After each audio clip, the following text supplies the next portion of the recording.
গল্পকথা বা রুবেল চ্যানেলে আজ আমরা পাঠ করব দক্ষিণারঞ্জন মিত্র মজুমদারের লেখা ঠাকুরমার ঝুলি বইয়ের রূপকথা কাকনমালা কাঞ্চনমালা।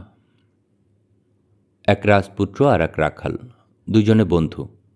রাজপুত্র প্রতিজ্ঞা করিলেন, যখন তিনি রাজা হইবেন রাখাল বন্ধুকে তাহার মন্ত্রী করিবেন। রাখাল বলিল, আচ্ছা। দুইজনে মনের সুখে থাকেন। রাখাল মাঠে গরু চড়াইয়া আসে, দুই বন্ধুতে গলাগলি হইয়া গাছতলায় বসেন। রাখাল বাঁশি বাজায়, রাজপুত্র শোনেন। এইভাবে দিন যায়। রাজপুত্র রাজা হইলেন। রাজপুত্রের কাঞ্চনমালা রানী, ভাণ্ডার ভরা মানিক। কোথাকার রাখাল সে আমার বন্ধু? রাজপুত্র রাখালের কথা মনেই রহিল না। একদিন রাখাল আসিয়া রাজদুয়ারে ধন্না দিল, বন্ধু রানী কেমন, দেখাইলা না? দুয়ারি তাহাকে দূর দূর করিয়া খেদাইয়া দিল। মনে কষ্টে কোথায় গেল কেহই জানিলেন না। পরদিন ঘুম হইতে উঠিয়া রাজা চোখ মেলিতে পারেন না। কি হইল কি হইল? রানী দেখেন, সকলে দেখে। রাজার মুখময় সূচ, মাথার চুল পর্যন্ত সূচ হইয়া গিয়াছে। এ কি হইল? রাজপুরীতে কান্নাকাটি পড়িল। রাজা খাইতে পারেন না, শুইতে পারেন না, কথা কহিতে পারেন না। রাজা মনে মনে বুঝিলেন, রাখাল বন্ধুর কাছে প্রতিজ্ঞা করিয়া প্রতিজ্ঞা ভাঙ্গিয়াছি, এই পাপে এই দশা হইল।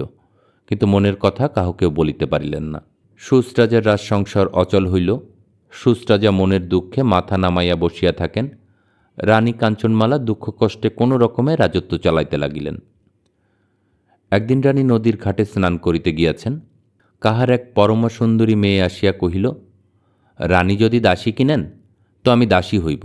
রানী বলিলেন, সুচ রাজার সুচ খুলিয়া দিতে পারো তো আমি দাসী কিনি। দাসী স্বীকার করিল। তখন রানী হাতের কাকন দিয়া দাসী কিনিলেন। দাসী বলিল, রানীমা, তুমি বড় কাহিল হইয়াছ। কতদিন না জানি ভালো করিয়া খাও না দাও না। গায়ের গহনা ঢিলা হইয়াছে, মাথার চুলে জটা হইয়াছে। তুমি গহনা খুলিয়া রাখো, বেশ করিয়া খারখোল দিয়া স্নান করাইয়া দিই। রানী বলিলেন, না মা, কি আর স্নান করিব, থাক। দাসী তাহা শুনিল না। মা, এখন ডুব দাও। রানী গলা জলে নামিয়া ডুব দিলেন। দাসী চরে পলকে রানীর কাপড় পরিয়া রানীর গহনা গায়ে দিয়া ঘাটের উপর উঠিয়া ডাকিল, দাসীল দাসী পানকৌ, ঘাড়ের উপর রাঙাবো, রাজার রানী কাকনমালা, ডুব দিবি আর কত বেলা। রানী ডুব দিয়া দেখিলেন দাসী রানী হইয়াছে, তিনি বাদী হইয়াছেন। রানী কপালে চড় মারিয়া ভিজা চুলে কাঁপিতে কাঁপিতে কাকনমালার সঙ্গে চলিলেন। রাজপুরীতে গিয়া কাকনমালা পুরী মাথায় করিল। মন্ত্রীকে বলে, আমি নাইয়া আসিতেছি, হাতি ঘোড়া সাজাও নাই কেন? পাত্রকে বলে, আমি নাইয়া আসিব, দোল চৌদোলা পাঠাও নাই কেন?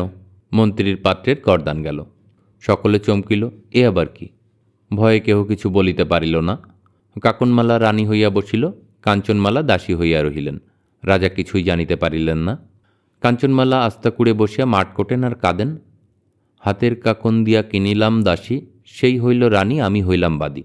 কি বা পাপে সোনার রাজ্যে রাজ্য গেল ছাড়, কি বা পাপে ভাঙ্গিল কপাল কাঞ্চনমালার। রানী কাঁদেন আর চোখের জলে ভাসেন। রাজার কষ্টের সীমা নেই। গায়ে মাছি, ভিন ভিন সূচের জ্বালায় গা মুখ চিনচিন করে, কে বাতাস করে, কে বা ওষুধ দেয়। একদিন খার কাপড় ধুইতে কাঞ্চনমালা নদীর ঘাটে গিয়াছেন।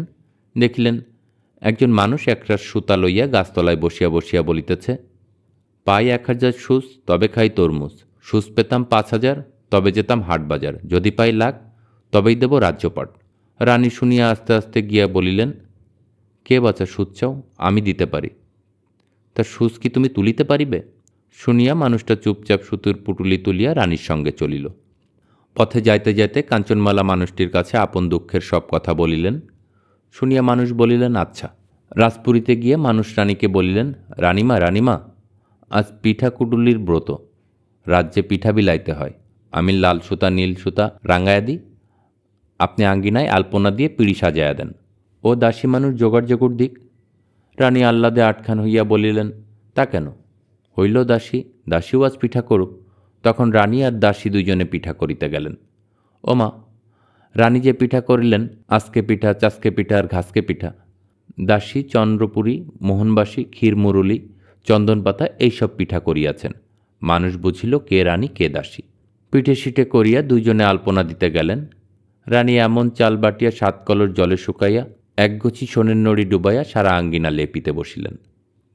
এখানে এক খাবল দেন, ওইখানে আর এক খাবল দেন।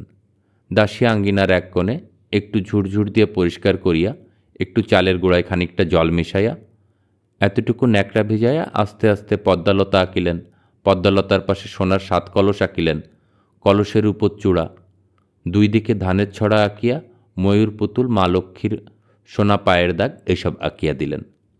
তখন মানুষ কাকনমালাকে ডাকিয়া বলিল, ও বাদি, এই মুখে রানী হইয়াছিস? হাতে কাকনের নাগন দাসী, সেই হইল রানী, রানী হইলেন দাসী। ভালো চাহিস তো স্বরূপ কথা ক। কাকনমালার গায়ে আগুন হলকা পড়িল। কাকনমালা গর্জিয়া উঠিয়া বলিলেন, কে রে পুড়োমুখ, দূর হবি তো হ। জল্লাদকে ডাকিয়া বলিল, দাসীরা আর ওই নির্বংশের গরদান দাও, ওদের রক্ত দিয়ে আমি স্নান করিব, তবে আমার নাম কাকনমালা। জল্লাদ গিয়া দাসী আর মানুষকে ধরিল। তখন মানুষটা পুটিয়া খুলিয়া বলিল, সুতন সুতন নটনটি, রাজ্যের যত ঘটঘটি, সুতন সুতন নেপর্প, জল্লাদকে বেঁধেথ। এক গোছা সুতা দিয়া জল্লাদকে আষ্টে পিষ্টে বাঁধিয়া থইল। মানুষটা আবার বলিল, সুতন তুমি কার? সুতা বলিল, পুটুলি যার তার।